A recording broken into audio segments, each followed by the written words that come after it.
श्रीवेङ्कटार्यतनयं तत्पादकमलाश्रयं पादूलान्नवपूर्णेन्दुं रामानुजगुरुं भजे। ஸ்ரீமதே ராமானுஜாய நமஹ. காஞ்சிபுரம் நகரேஷு காஞ்சி அப்படின்னு சொல்லலாம். அப்படிப்பட்ட நகரேஷு காஞ்சியில் பிரம்மோற்சவம்,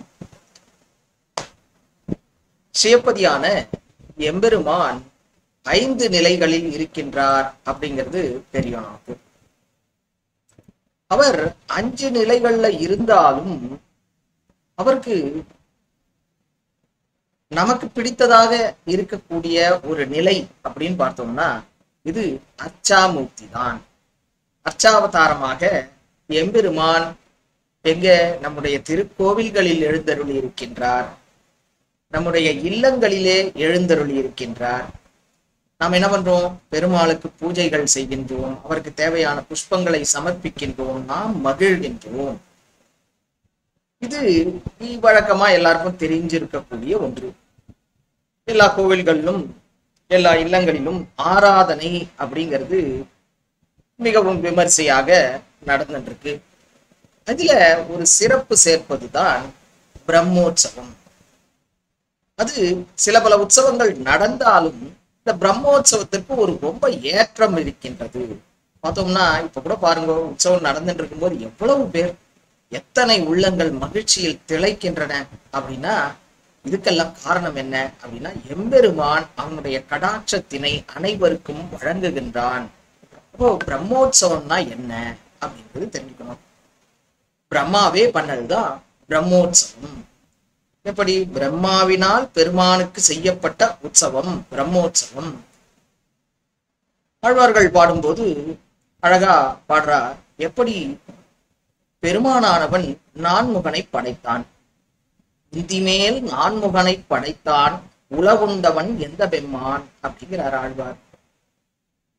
இன்னொரு இடத்துல நான்முகனை நாராயணன் படைத்தான், நான்முகனும் தான்முகமாய் சங்கரனை தான் படைத்தான், யான்முகமாய் அந்தாதி மேலிட்டு அறிவித்தேன் ஆழ்பொருளை சிந்தாமல் பொன்மினியை தேர்ந்து வெட்டுகிறார்.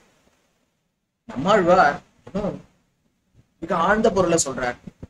தேவும் எப்பொருளும் படைக்க பூவில் நான்முகனை படைத்த தேவன் எம்பெருமானுக்கல்லால் பூவும் பூசனையும் தகுமே. தேவும் எப்பொருளும் படைக்க எப்படி பாருங்க, என்ன நான்முகனை படைத்தான்.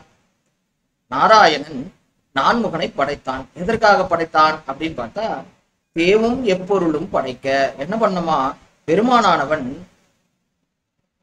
நான்முகனை படைத்து நான்முகன் மூலமாக தேவர்களையும் மற்ற எல்லா பொருள்களையும் படைப்பதற்காக அதற்காக நான்முகனை படைத்தான். அப்படிப்பட்டவன் அந்த பிரம்மன் என்ன நான்முகன் என்ன பண்ணானா பெருமானுக்கு பூவும் பூசனையும் செய்தான். அது என்ன சாதாரணம் தானே அப்படின்னு. ஆனா பெருமான் அப்படிங்கிற ஒரு அர்த்தம் பெருமான் யார் அப்படின்னு அறுதிட்டு சொல்லணும்னா யாருக்கு பூவும் பூசனையும் தகுமோ அவன் தான் எம்பெருமான் நாராயணன். யாரு? பெருமாளுக்கு மட்டும்தான் நாம புஷ்பம் சமர்ப்பிக்க முடியும், பெருமாளுக்கு மட்டும்தான் நாம் பூஜைகளை செய்ய முடியும் அப்படிங்கிறத அறுதியிட்டு பெருமான் அப்படின்ற அறுதியிடுறதுக்கு இதுதான் சாதனம் அப்படிங்கிறத நம்மாழ்வார் நமக்கு காட்டுகின்றார். அதாவது ஜெகத் காரணத்துவம், எது ஜெகத் காரணபூதமோ அதுவே பரபிரம்மம். யாரு ஜெகத் காரணத்துவம் என்ன யாருக்கு இருக்கு? எம்பெருமான் வரதராஜனுக்கு மட்டுமே உள்ளது. அவன்தான் குழலழகர், அவன்தான் பூஜையை ஏற்றுக்கொள்ளக்கூடியவன் அப்படிங்கிறத இங்க நம்மாழ்வார் அழகாக சொல்லுகின்றார். ஒரு சரித்திரத்தை கேட்கும்போது நமக்கே மெய்சில் இருக்கும்.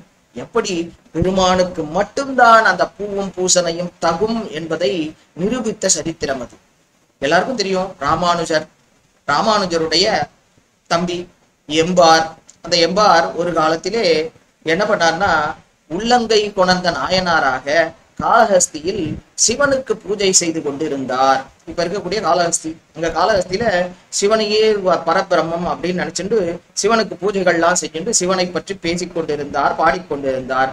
ராமானுஜருக்கு எப்படியாவது அவனை திருத்தி பணிகொண்டு நம்முடைய சம்பிரதாயத்திற்கு கொண்டு வர வேண்டும். இது என்ன பண்றதுன்னு தெரியல, பார்த்துட்டு இருந்தார். தன்னுடைய மாமா பெரிய திருமலை நம்பிகள், அவர் திருமலையில் இருந்தார், அவர் மூலமா இதை செய்விக்கணும் அப்படின்றத ராமானுஜரானவர் மாமாவிடம் கூற, இந்த மாமா என்ன பண்ணாராம், இங்க போயிட்டு இந்த பாசுரத்தை தான் எடுத்து சொல்லிட்டு இருந்தார். தன்னுடைய சிஷ்யர்களை எல்லாம் அழைத்து கொண்டு காளஹஸ்திக்கு செல்லுகின்றார். காளஹஸ்திக்கு போனார். காளஹஸ்தியில போயிட்டு இந்த பாசுரத்தை சொல்லி அதனுடைய அர்த்தங்களையும் வியாக்கியானங்களையும் சொல்லுகின்றார். அப்படி சொல்லி சொல்லி சொல்லி சொல்லும் போது இது எம்பாருடைய காதுக்கு செவிமடுக்கின்றார். எம்பார் அங்க பூ பறிச்சென்றிருக்கார். பறிச்சென்றிருக்கும் போது அவருடைய காதுகளிலே இது விழுகின்றது. அதை கேட்டும் போது பெரிய திருமலை நம்பி கேட்கின்றார் அந்த சிஷ்யர்களை பார்த்து, இந்த பூவும் பூசனையும் தகுமோ அப்படின்னு கேட்க, உடனே அவருக்கு அப்பதான் புரிஞ்சுதான், யாருக்கு எம்பாருக்கு புரிய, அவர் ஓடி வந்து பெரிய திருமலை நம்பிகளுடைய காலிலே தண்டம் சமர்ப்பித்தார். அதனுடைய பறித்து கொண்டிருந்த அந்த புஷ்பங்களை எல்லாம் விட்டு தகாது தகாது, எம்பெருமான் ஒருவனுக்கே, ஸ்ரீமன் நாராயணன் ஒருவனுக்கே, வரதராஜன் ஒருவனுக்கே அந்த பூவும் பூசனையும் தகும் அப்படின்னு அவருடைய காலில் சரணம் புகுந்து நம் சம்பிரதாயத்திற்கு வந்தார் என்பது சரித்திரம். அப்போ நான்முகனை நாராயணன் படைத்தான். அப்படிப்பட்ட அந்த நான்முகன் எம்பெருமானுக்கு வரதராஜனுக்கு தானே செய்வித்த ஒரு பெரிய உற்சவம் தான் இந்த பிரம்மோற்சவம். அது என்ன, எல்லா கோவில்லையும் தானே பிரம்மோற்சவம் பண்றா, இந்த கோவில்ல மட்டும் என்ன சிறப்பு அப்படின்னு பார்த்தா, பிரம்மோற்சவம் அனைத்து கோவில்களிலும் செய்யப்படலாம். ஆனா எங்கிருந்து வந்தது அப்படின்னு பார்த்தா, சாட்சாத் வரதராஜனுக்கு செய்யப்பட்டதே பிரம்மோற்சவம். இங்கிருந்து தான் மற்ற கோவில்களுக்கெல்லாம் சென்றது. ஏன்னா எப்படி எழுந்தருளினார் இங்கு வரதராஜன், நம்ம எல்லாருக்கும் தெரிஞ்ச சரித்திரம் என்ன. பிரம்மா இங்கு வந்து இந்த நகரேஷு காஞ்சியிலே யாகம் செய்து அந்த யாகத்திலே வந்தவன் தான், அந்த யாகத்தின் மூலமாக எழுந்தருளியவன் தான் வரதராஜன். அப்போ வரதராஜனை இங்கே எழுந்தருள பண்ணது பிரம்மா. அந்த பிரம்மா அந்த எம்பெருமானுக்கு உற்சவாதிகளை செய்து கொண்டிருந்தான், பூவும் பூசனையும் செய்து கொண்டிருந்தான். அப்படி உற்சவங்களில் ஒன்றுதான் பிரம்மாவால் மிக விமர்சையாக கொண்டாடப்பட்ட ஒரு உற்சவம் தான் இந்த பிரம்மோற்சவம். அப்போ முதலில் செய்யப்பட்டது எம்பெருமானுக்காக இங்கே காஞ்சியில், நகரேஷு காஞ்சியில் வரதராஜனுக்காக செய்யப்பட்டதுதான் அந்த பிரம்மோற்சவம். இந்த பிரம்மோற்சவம் அனைத்து கோவில்களிலும் வருஷ உற்சவமாக கொண்டாடப்படுகின்றது. ஒரு சில கோவில்களில் 2 பிரம்மோற்சவங்களும் உண்டு. ஒரு சில கோவில்களில் 4 பிரம்மோற்சவங்களும் அந்த கோவிலுடைய சரித்திரத்தின் மூலமாகவும் ஆகமத்தின் மூலமாகவும் கொண்டாடப்படுகின்றதுன்றது தெரியும். இதுல முதல் நாள் பிரம்மோற்சவம் துவஜ ஆரோகணம் என்ன பண்றா, கொடியேற்றம் நடைபெறுகின்றது. பார்ப்போம். கொடியேற்றம்லாம் நான் அழகா விமர்சையா நடக்கிறது. இங்கேயும் காஞ்சிபுரத்துல சொல்லவே வேண்டாம், விடிய காத்தால அழகா அவ்வளவு அற்புதமாக கொடியேற்றமானது நிகழ்கின்றது அப்படிங்கிறது நமக்கு நன்றாகவே புலப்படுகின்றது. அன்னைக்கு பாத்தீங்கன்னா எப்படி எல்லாம் நடக்கிறது, ஒரு கருட கொடி ஏற்றப்படுகின்றது. பெருமாளுக்கு பத்தி ஆழ்வார்கள் அழகாக தெரிவிக்கின்றார். அதுவும் ஆண்டாள் சொல்லும் போது, வெற்றி கருள கொடியாந்தன் நீ மீதாடா உலகத்து அப்படிங்கிறார். அந்த கருட கொடியை பத்தி பேசுறார் ஆழ்வார். நம்மாழ்வார் இன்னும் அழகா சொல்றார், கருளப்புட்கொடி சக்கரப்படை வானநாட என் கார்முகில் வண்ணா, பொருளல்லாத எண்ணெய் பொருளாக்கி நீ அடிமை கொண்டாய் அப்படின்னு சொல்றார். இதுல சொல்லும்போது பாருங்க 3 சொல்றார். கருளப்புட்கொடி எப்படிப்பட்டவன், எம்பெருமான் அப்படின்னு அறுதிடணும்னா அந்த பெருமானுக்கு என்ன இருக்கணும், கருளப்புட்கொடி. கருளப்புட்கொடினா என்ன, கருடனுடைய கொடி இருக்க வேண்டும். அதுக்கப்புறம் என்ன இருக்கணும், சக்கரப்படை ஆழி, கையில் சங்கு சக்கரங்களை தரித்து கொண்டிருக்க வேண்டும். அப்புறம் வானநாடன்றது வைகுண்டத்தின் அதிபதியாக இருக்கக்கூடியவன் அப்படின்னு அந்த 3 பொருட்களை சொல்லி, அப்படிப்பட்ட என் கார்முகில் வண்ணா அப்படிங்கிறார். அப்போ இது எல்லாத்தையும் பொருந்துறது எது, வரதராஜனுக்கு தான். கருளப்புட்கொடி காலங்காத்தால அந்த பிரம்மோற்சவத்தின் முதல் நாளிலே அவன் கொடியேற்றம் நிகழ்கின்றது. கருளப்புட்கொடி ஒரு கருட கொடியினை ஏற்றுகின்றான் எம்பெருமான். அதுக்கப்புறம் கையில் பாருங்க, எம்பெருமான் நடந்து வரும்போது நடையழகே தனி.